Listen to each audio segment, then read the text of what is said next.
Paris. Un matin de septembre. La ville s'éveillait dans cette lumière dorée si particulière qui caresse les façades haussmanniennes. Les terrasses des cafés commençaient à s'animer, le parfum du pain frais se diffusait dans les ruelles. Et pourtant, c'est au cœur du 8e arrondissement, dans une ruelle discrète, que notre histoire commence vraiment. L'Atelier d'Émile. Un nom qui résonnait dans le monde de la gastronomie parisienne depuis maintenant 5 ans. 2 étoiles au guide Michelin. Une liste d'attente de 3 mois. Des critiques dithyrambiques dans la presse internationale. Une adresse incontournable pour qui voulait goûter la cuisine française revisitée avec audace et précision. À sa tête, Julien Morel. 42 ans, regard acéré, mâchoire carrée, toujours impeccablement rasé. Un homme qui imposait le respect autant qu'il inspirait la crainte. Dans sa cuisine, les erreurs n'étaient pas permises. La perfection n'était pas un objectif, mais le minimum requis. Les magazines le décrivaient comme un génie exigeant. Ses employés, eux, parlaient plutôt d'un tyran méticuleux. Ce matin-là, l'équipe s'affairait déjà aux préparations pour le service du midi. Le balai silencieux des couteaux sur les planches à découper, le sifflement des poêles chauffés à blanc, les ordres brefs lancés d'un bout à l'autre de la cuisine. Une atmosphère de tension contrôlée, comme toujours. C'est dans cette ambiance que Clara Martin poussa la porte de service. 34 ans, silhouette élancée, chevelure rousse domptée en un chignon strict. Elle portait une blouse blanche toute simple, sans fioriture, et un sac en toile usé qui avait connu des jours meilleurs. Son regard, d'un vert profond, balaya rapidement l'espace, analysant chaque détail, chaque mouvement, chaque ustensile. Elle s'avança vers le commis de cuisine le plus proche, un jeune homme à peine sorti de l'école hôtelière, qui épluchait des légumes avec une concentration absolue. « Je cherche Monsieur Morel », murmura-t-elle d'une voix posée. Le jeune homme sursauta légèrement, faisant glisser son économe sur le bord de la carotte qu'il tenait. Sans dire un mot, il pointa son menton vers le fond de la cuisine, où Julien Morel examinait avec attention une sauce en préparation. Clara traversa l'espace, évitant avec aisance les commis qui se croisaient, slalomant entre les plans de travail comme si elle connaissait les lieux depuis toujours. Cette facilité de mouvement, cette compréhension intuitive de l'espace d'une cuisine professionnelle, aurait pu trahir son expérience. Mais personne ne semblait y prêter attention. « Monsieur Morel », commença-t-elle en s'arrêtant à distance respectueuse. « Je suis Clara monsieur, j'ai postulé pour le poste de commis. » Julien leva les yeux de sa sauce, observant la nouvelle venue de haut en bas. Son regard s'attarda sur ses mains. Des mains fines, mais marquées par de petites cicatrices, ces stigmates caractéristiques des années passées à manipuler couteau et flamme. « Vous avez de l'expérience » demanda-t-il sèchement, sans préambule. « J'ai cuisiné un peu en Provence », répondit-elle simplement. « Dans de petits endroits. » Sa réponse, volontairement vague, n'était pas un mensonge. Mais ce n'était pas non plus toute la vérité. Clara ne précisa pas que ces petits endroits incluaient l'un des restaurants les plus renommés d'Avignon. Elle ne mentionna pas non plus les critiques qui avaient qualifié sa cuisine de révélation, ni les chefs du monde entier qui venaient s'inspirer de ses créations. Julien Morel prit le CV qu'elle lui tendait, y jeta un regard distrait sans vraiment le lire, puis le posa sur un coin de plan de travail. « On manque de personnel », lâcha-t-il comme si cela expliquait tout. « Vous commencez à laisser aujourd'hui. Thomas vous montrera où ranger vos affaires. » Puis, avant qu'elle ne puisse répondre, il ajouta avec un sourire condescendant, « Faites attention à vos doigts. Ici, ce n'est pas une cantine. » Le commentaire était destiné à la mettre à sa place, à lui rappeler qu'elle n'était qu'une débutante à ses yeux, une provinciale probablement habituée à servir des plats rustiques à des touristes peu exigeants. Clara encaissa sans broncher, se contentant d'un léger hochement de tête. Thomas, le jeune commis aux carottes, s'approcha et lui fit signe de le suivre vers les vestiaires. Une fois à l'abri des regards, il murmura, « Il est toujours comme ça. Ne le prends pas personnellement. » Clara sourit doucement. « Ne t'inquiète pas pour moi, » répondit-elle. « J'ai connu des cuisines bien plus intimidantes. » Ce que personne ne savait dans cette cuisine, c'est que Clara n'était pas simplement Clara M, elle était Clara Martin Delval, l'ancienne chef du restaurant Élan, à Avignon. 3 étoiles au guide Michelin. Une femme saluée par la presse gastronomique internationale comme l'une des plus brillantes représentantes de la nouvelle cuisine française. Une légende vivante qui, 2 ans plus tôt, avait disparu du paysage culinaire sans explication. Son départ avait fait couler beaucoup d'encre. Certains parlaient d'un burn-out, d'autres d'une pression médiatique devenue insupportable. La vérité était plus simple et plus complexe à la fois.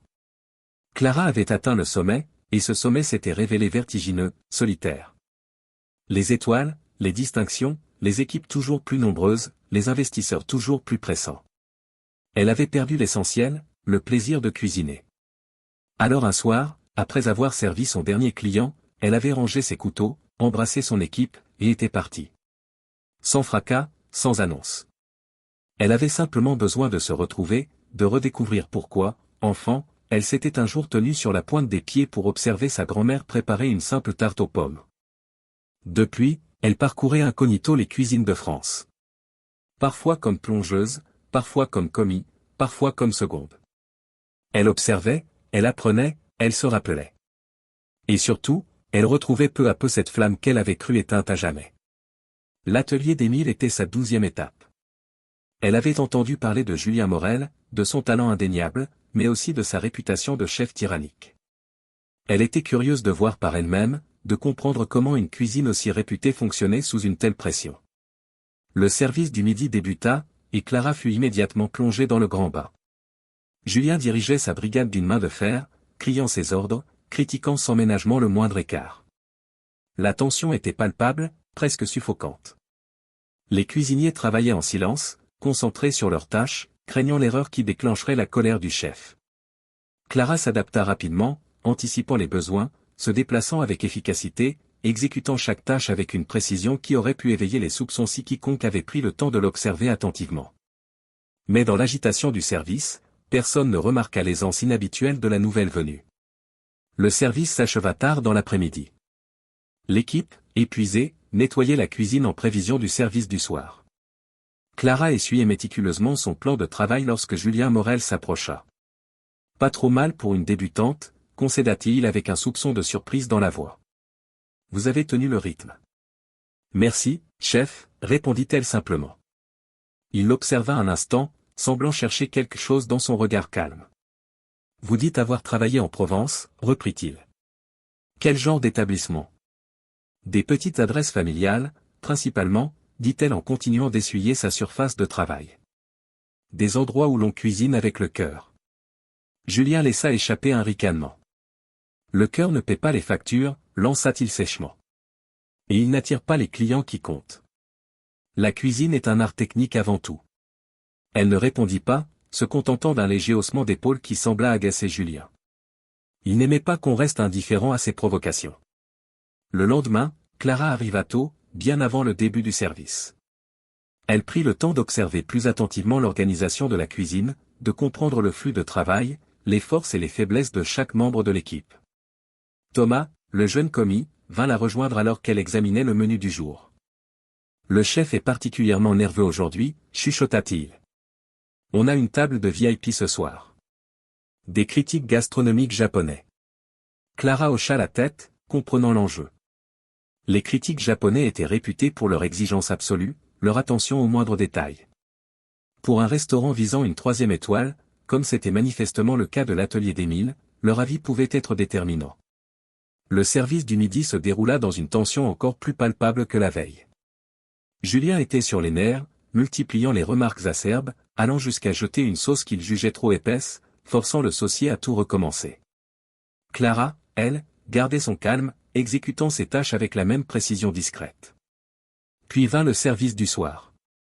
Les critiques japonais étaient installés à la meilleure table, celle qui offrait une vue panoramique sur la cuisine ouverte. Julien, impeccable dans sa veste immaculée, supervisait personnellement chaque assiette destinée à leur table. C'est alors qu'il se tourna brusquement vers Clara, qui préparait des garnitures. « Puisque madame connaît la France et sa cuisine, » lança-t-il d'une voix forte qui attira l'attention de toute la brigade, « faites-le, un bœuf Wellington. Pour nos VIP. » Un silence pesant s'abattit sur la cuisine. Chacun savait que le bœuf Wellington était le plat signature de Julien, celui qui avait fait sa réputation, celui qu'il ne confiait jamais à personne d'autre. Pourquoi le demandait-il à une nouvelle recrue? L'intention était claire, il voulait la voir échouer, probablement pour affirmer son autorité sur l'équipe, pour montrer ce qui arrivait aux prétentieux. Si c'est réussi, tu restes, ajouta-t-il avec un sourire froid. Si tu rates, dehors. Clara soutint son regard sans ciller. Un bœuf Wellington. L'un des plats les plus techniques de la cuisine classique. Une préparation qui demandait précision, timing parfait, et une connaissance approfondie des réactions chimiques entre les différents ingrédients.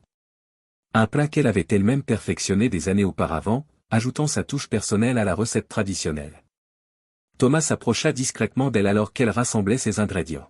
« Il te tend un piège », murmura-t-il avec inquiétude. Personne ne réussit son Wellington du premier coup. Clara lui sourit avec douceur. « Ne t'inquiète pas, dit-elle simplement. Ce n'est qu'un plat comme un autre. » Elle se mit au travail, sous le regard scrutateur de Julien. D'abord, elle examina la recette du chef, affichée sur une fiche technique à disposition de la brigade. Techniquement correcte, nota-t-elle mentalement. Mais sans âme, sans cette petite étincelle qui transforme un bon plat en expérience mémorable. Clara commença par sélectionner sa pièce de bœuf, un filet d'une qualité exceptionnelle, qu'elle palpa pour en vérifier la texture et la fermeté. Puis elle prépara sa duxelle de champignons, mais au lieu d'utiliser uniquement des champignons de Paris comme le prescrivait la recette de Julien, elle y ajouta des cèpes et des girolles qu'elle repéra dans la chambre froide. Elle les hachait finement, avec une dextérité qui trahissait des années de pratique. Ensuite, elle fit revenir des échalotes, les laissant caraméliser lentement jusqu'à ce qu'elles développent une douceur profonde qui viendrait équilibrer le goût puissant des champignons. Elle ajouta un trait de madère, une touche personnelle qui n'apparaissait pas dans la recette originale, puis intégra le tout à sa duxelle. Julien l'observait, les sourcils froncés. « Ce n'est pas la recette », fit-il remarquer sèchement. « J'y apporte quelques modifications, si vous le permettez, chef, répondit Clara avec déférence, tout en continuant son travail. Je pense que ces ajouts sublimeront la viande. Julien grommela quelque chose d'inaudible, mais la laissa poursuivre. Après tout, c'était son test. Son échec ne ferait que prouver la supériorité de sa propre méthode. Clara saisit ensuite le filet à feu vif, le manipulant avec assurance pour créer une croûte extérieure parfaite tout en préservant la tendreté intérieure de la viande.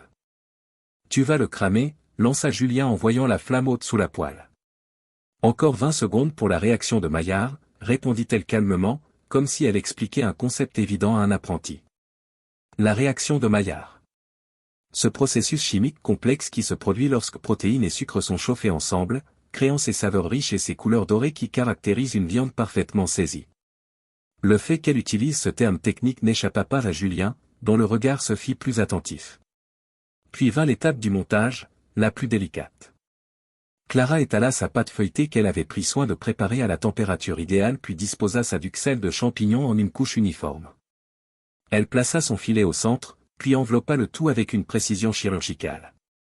Mais ce qui captiva véritablement l'attention de la brigade, ce fut sa façon de tresser la pâte sur le dessus de la préparation. Ses doigts dansaient avec une grâce hypnotique, créant un motif complexe qui transformait ce plat technique en véritable œuvre d'art visuel. « Tu as appris ça où ?» demanda Thomas, incapable de contenir sa curiosité. « Dans le Luberon », répondit-elle avec un sourire énigmatique. Ce qu'elle ne dit pas, c'est que cette méthode de tressage, désormais enseignée dans les plus grandes écoles de cuisine du monde, c'était elle qui l'avait inventée. C'était même devenu sa signature, au point qu'on surnommait parfois son Wellington, la tresse de Clara, dans le milieu gastronomique. Elle badigeonna délicatement sa création d'un jaune d'œuf avant de la glisser au four. Julien regarda sa montre. « Tu ne chronomètres pas ?» s'étonna-t-il, habitué à une précision mécanique dans sa cuisine. « Je sens quand c'est prêt », répondit Clara sans se départir de son calme. Cette réponse, qui aurait pu passer pour de l'arrogance venant de n'importe qui d'autre, sonnait étrangement juste dans sa bouche. Et en effet, 38 minutes plus tard, sans avoir consulté une seule fois sa montre, elle se dirigea vers le four et en sortit son Wellington. La brigade retint son souffle. La pièce était magnifique. La pâte, d'un doré parfait et uniforme, semblait briller sous les lumières de la cuisine. Le tressage, impeccable, créait des motifs d'ombre et de lumière sur la surface. Clara prit un thermomètre et le plongea délicatement dans la viande. Intérieur à 54 degrés Celsius, annonça-t-elle. En repos, il atteindra 56. Parfait saignant. Croûte dorée. Duxelle sèche. Elle s'exprimait avec l'assurance tranquille de quelqu'un qui connaît intimement son art, qui comprend les processus à l'œuvre jusque dans leurs moindres détails. Un silence s'abattit sur la cuisine. Julien Morel, visiblement désarçonné, s'approcha pour examiner la pièce. Il la trancha délicatement, révélant un intérieur parfait, la viande, d'un rose tendre au centre, entouré d'une fine couche de duxelles parfaitement sèche, le tout enveloppé d'une pâte croustillante et légère. Recette personnelle, demanda-t-il, et pour la première fois depuis son arrivée, Clara perçut dans sa voix autre chose que du mépris ou de la condescendance. C'était du respect. Peut-être même une pointe d'admiration. Mon interprétation, répondit-elle simplement. Julien observa Clara plus attentivement. Quelque chose dans sa façon de se tenir, dans l'assurance tranquille avec laquelle elle avait exécuté l'une des préparations les plus complexes de la cuisine classique, éveilla sa curiosité. Il sortit son téléphone, tapa rapidement quelques mots. Son visage changea soudainement d'expression. Il blêmit. Clara Martin Delval. 3 étoiles Michelin, murmura-t-il, les yeux écarquillés. Parfois, je suis juste Clara, dit-elle simplement. La nouvelle se répandit comme une traînée de poudre dans la cuisine. Les chuchotements s'intensifièrent. Une cuisinière à l'autre bout de la pièce laissa échapper un murmure audible, c'est elle. La Clara. Pour ceux qui travaillaient dans la haute gastronomie, ce nom était presque mythique. Clara Martin Delval, la prodige qui avait obtenu sa première étoile à 25 ans, sa deuxième à 28, et sa troisième à 31 ans. Clara, dont les plats avaient été décrits comme des poèmes gustatifs par les critiques les plus exigeants. Clara, qui avait disparu au sommet de sa gloire, laissant un vide que personne n'avait réussi à combler. Et elle était là, dans cette cuisine, ayant accepté un poste de commis, s'étant soumise aux remarques désobligeantes d'un chef qui, malgré tout son talent, n'avait jamais atteint son niveau. « Pourquoi êtes-vous venu ici ?» demanda Julien, visiblement déstabilisé par cette révélation. « Pour retrouver la joie », répondit Clara avec simplicité. « Pour observer nos cuisines d'aujourd'hui. »« Et vous avez trouvé ?» insista-t-il. Clara prit un moment avant de répondre, pesant ses mots. « De la technique sans cœur », dit-elle finalement. « Des équipes terrorisées, pas inspirées. » Cette critique, directe mais formulée sans agressivité, frappa Julien en plein cœur. Il allait répondre lorsque le directeur de salle fit irruption dans la cuisine, le visage illuminé. « Les clients sont bouleversés !» s'exclama-t-il. « Le Wellington. Ils disent n'avoir jamais rien goûté de pareil. Ils veulent voir le chef. » Julien hésita un instant, puis désigna Clara. « C'est elle qui a cuisiné le Wellington, » admit-il. Clara secoua doucement la tête. « Dites que c'est Julien et son équipe, » suggéra-t-elle. « C'est sa cuisine. » Cette générosité inattendue surprit tout le monde, Julien le premier. Pourquoi ne pas saisir cette occasion de briller, de révéler sa présence au monde? Les critiques japonais auraient certainement été émerveillés d'apprendre que la légendaire Clara Martin Delval était au fourneau ce soir-là. Pourquoi ce geste? Demanda Julien une fois le directeur de salle reparti pour transmettre le message. Clara sourit, d'un sourire doux qui semblait porter en lui toutes les leçons qu'elle avait apprises au cours de son parcours extraordinaire. Parce que la cuisine, ce n'est pas un concours d'ego, expliqua-t-elle. C'est se souvenir pourquoi on a commencé. Ces mots résonnèrent dans la cuisine silencieuse. Chaque membre de la brigade semblait les absorber, les méditer. Julien lui-même parut touché par cette philosophie si simple et pourtant si profonde. Après un long silence, il s'approcha de Clara.